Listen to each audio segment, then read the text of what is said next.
कहानी है रामपुर गांव की, जहां के मर्द महिलाओं को हमेशा नीचा दिखाने की कोशिश में रहते। अरे अभी तक खाना नहीं आया क्या? मुझे एक और शादी करने की जरूरत है। नहीं जी नहीं, ऐसा मत करना, वरना मैं कहाँ जाऊंगी। खाना लेकर मैं अभी आई जी। गांव की पंचायत में भी फैसले हमेशा औरतों के खिलाफ ही रहते। मैं जो फैसला सुनाता हूँ वो भगवान की आज्ञा होती है। इस लड़के ने अपने मन से शादी करके अच्छा नहीं किया। लड़के को घर भेज दो और इसकी शादी इसकी जाति की किसी लड़के से करवा दो। लेकिन ये लड़की, इसे तो गांव के बाहर निकाल दो। नहीं नहीं जमींदार साहब, ये क्या बोल रहे हैं? ऐसा नहीं हो सकता। मेरी बेटी मासूम है, इसे अच्छे बुरे की समझ नहीं है। अरे कहाँ जाएगी ये बेचारी? कहाँ जाएगी? इतनी चिंता है तो पूरे परिवार का गांव निकाला कर देते हैं। बेचारे पूरे बसे बसाए परिवार को गांव छोड़ना पड़ता है। चाहे जो हो, अगर बेटियों को कंट्रोल नहीं कर सकते तो गांव में रहने का कोई मतलब नहीं है। यहाँ औरतों को दब कर रहना होगा। कोई भी अपने हिसाब से कुछ नहीं कर सकता, सब ईश्वर की मर्जी से ही होगा। तभी गांव का एक आदमी दौड़ा दौड़ा आता है। सरपंच साहब, जमींदार साहब, वो कालिया है ना, उसकी बेटी पढ़ने के लिए शहर जा रही है। अच्छा, ये कब हो गया? और कालिया की हिम्मत कैसे हो गई ऐसा करने की? लेकर आओ उसे और उसकी बेटी को। बस फिर क्या था, हाजिर हो जाते हैं कालिया और उसकी बेटी सरपंच के सामने। अरे कालिया, ये क्या सुनने में आ रहा है? बेटी को इंजीनियर बना रहा है तू? और ये बता, गांव में तो स्कूल नहीं है, फिर कहां से इतनी क्लास पास कर गई तेरी बेटी? राधा, जो कि कालिया की बेटी है, उसे लगता है कि सरपंच उसकी तारीफ कर रहे हैं।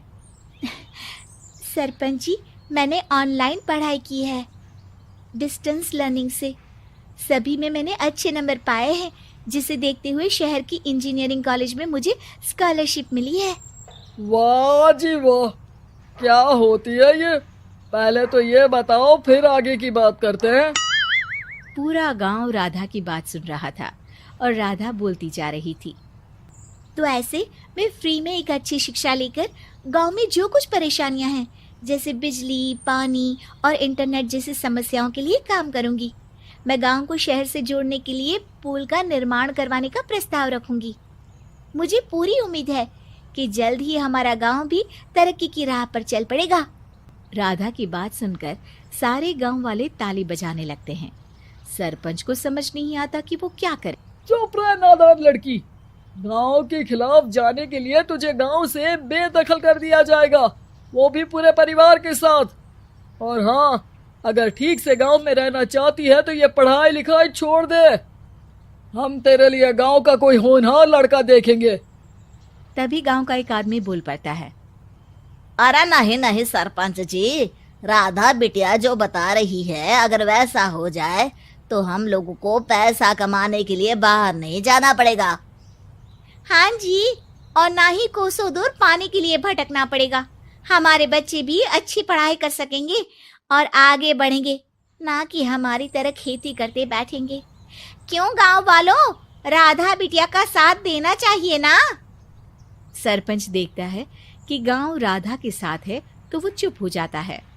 वो घर आकर अपने सलाहकार से बात करता है, जो बहुत ही चालाक किस्म का इंसान होता है।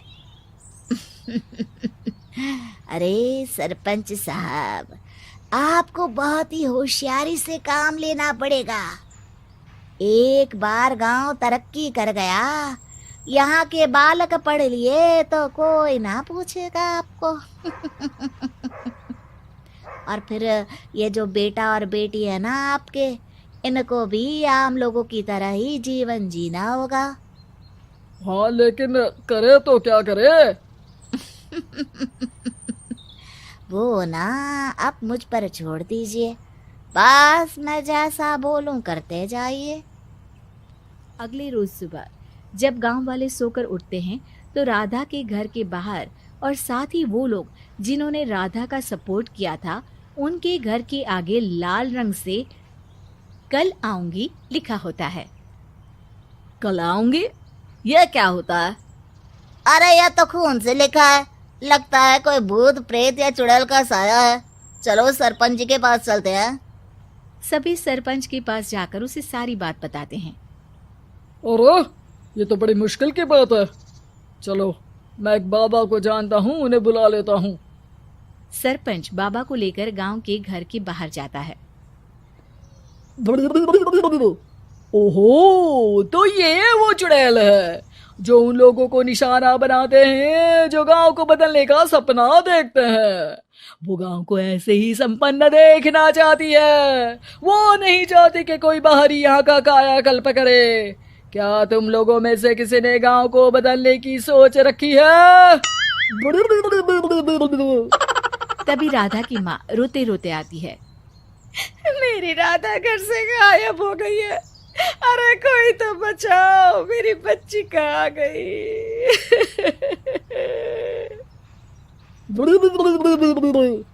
ले गई वो चुड़ैल, तेरी बच्ची को ले गई। अब वो उसे श्रापित करके छोड़ेगी, उस पर चुड़ैल का साया हो जाएगा। तभी बुरी सी हालत में राधा भी वहां आ जाती है। उसके बाल चुड़ैल की तरह फैले होते हैं और कपड़ों में खून लगा होता है। सभी राधा को देखकर डर जाते हैं। माँ, पता नहीं मुझे कौन उठा कर ले गया था।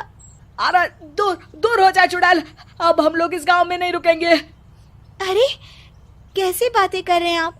कल तो आप मेरे भरोसे गांव का हुलिया बदलने, अपने बच्चों को पढ़ाने और तरक्की उन्नति की बात कर रहे थे, तो आज क्या हो गया आपको?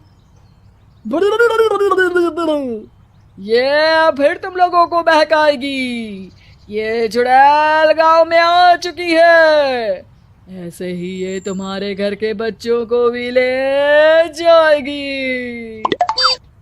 गांव वाले राधा को गांव से बाहर निकाल देते हैं। उसके माँ बाप रोते रहते हैं, लेकिन गांव वाले नहीं मानते। मैं भी अपनी बहन के साथ गांव के बाहर रहूंगा, लेकिन वो पढ़ाई नहीं छोड़ेगी। वहीं सरपंच के घर पर सलाहकार कहता है। देखा, सांप भी मर गया और लाठी भी नहीं टूटी। लेकिन अगले ही दिन सरपंच के घर के बाहर भी वही शब्द लिखे होते हैं और फिर सरपंच की बीवी कहती है, हमारी बेटी को किसी ने अगवा कर लिया है। तभी राधा का भाई वहां आ जाता है। अरे गांव वालों, मैंने सरपंच जी की बेटी को देखा था। वो चुड़ैल उसे उठाकर ले जा रही थी।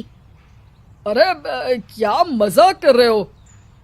नहीं नहीं सरपंच जी, आप नहीं जानते। वो चुड़ैल अब आपकी बेटी में आ जाएगी, जैसे राधा के अंदर आ गई थी। तभी सरपंच की बेटी वैसी ही हालत में वहां आती है जैसे राधा आई थी। पापा, पता नहीं कैसे मैं गायब हो गई थी। चुड़ैल, इसके अंदर भी चुड़ैल का साया है, मारो इसे। अरे नहीं नहीं, इसे भी राधा के पास गांव के बाहर ही भेज दो। अरे चुप रहो, मेरी बेटी कहीं नहीं जाएगी और चुड़ैल वुड़ैल कुछ नहीं होता है। अरे कैसे बात कर रहे हो सरपंच जी?